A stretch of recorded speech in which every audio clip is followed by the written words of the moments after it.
కడప జిల్లా బద్వేలు పట్టణంలో బద్వేలు నియోజకవర్గ ప్రజలకు వైఎస్ఆర్సీపీ అధిష్టానం శుభవార్త అందించింది. ఎమ్మెల్యే డాక్టర్ దసరి సుధాను మరోసారి 2024 ఎన్నికల్లో అభ్యర్థిగా ఖరారు చేయడంతో వైఎస్ఆర్సీపీ కార్యకర్తలు సంబరాలలో మునిగిపోయారు. బద్వేలు వైఎస్ఆర్సీపీ మున్సిపల్ అధ్యక్షుడు సుందర్ రామరెడ్డి, జిల్లా కార్యదర్శి ఈగ ఎద్దారెడ్డి వారి ఆధ్వర్యంలో పార్టీ కార్యాలయంలో కేక్ కట్ చేసి 4 రోడ్ల సెంటర్లలో బాణసంచాను కాల్చుతూ ఆనందాన్ని వ్యక్తపరిచారు. అనంతరం వారు మాట్లాడుతూ గత ఎన్నికలలో ఇచ్చిన మెజార్టీ కంటే ఎక్కువ మెజార్టీతో జరగబోయే ఎన్నికల్లో ఎమ్మెల్యే డాక్టర్ దసరి సుధాను గెలిపించుకుంటామని స్థానిక నాయకులు ప్రకటించారు.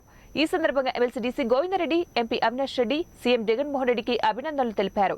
ఈ కార్యక్రమంలో municipal vice chairman Venkata Saikrishna, Gopalaswamy, ward కౌన్సిలర్లు, వైఎస్ఆర్సీపీ నాయకులు, అభిమానులు పాల్గొన్నారు.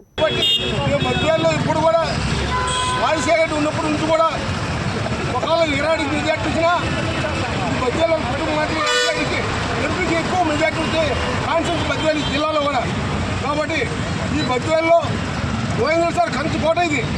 గోవింద సార్ నాయకత్వంలో మళ్ళీ రెండోసారి సుధామణి టికెట్ ఇవ్వడం జరిగింది. 2019లో కూడా ఇంట్లో ఎమర్సీ సార్కు గోవింద సార్ టికెట్ ఇవ్వడం జరిగింది. కాబట్టి గోవింద సార్ నాయకత్వంలో బద్వేలు నుంచి భారీ మెజార్టీతో ఎమ్మెల్యే కానీ ఎంపీ కానీ భారీ మెజార్టీతో ఈ 2020లో కూడా పెద్ద మెజార్టీ మేము అందరం కలిసి కూడా బద్వేలు నాయకులు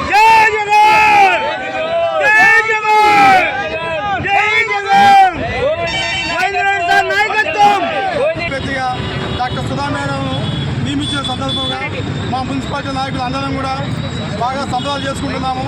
మా గోవిందేశ్వర నాయకత్వంలో ఇప్పటికి మేము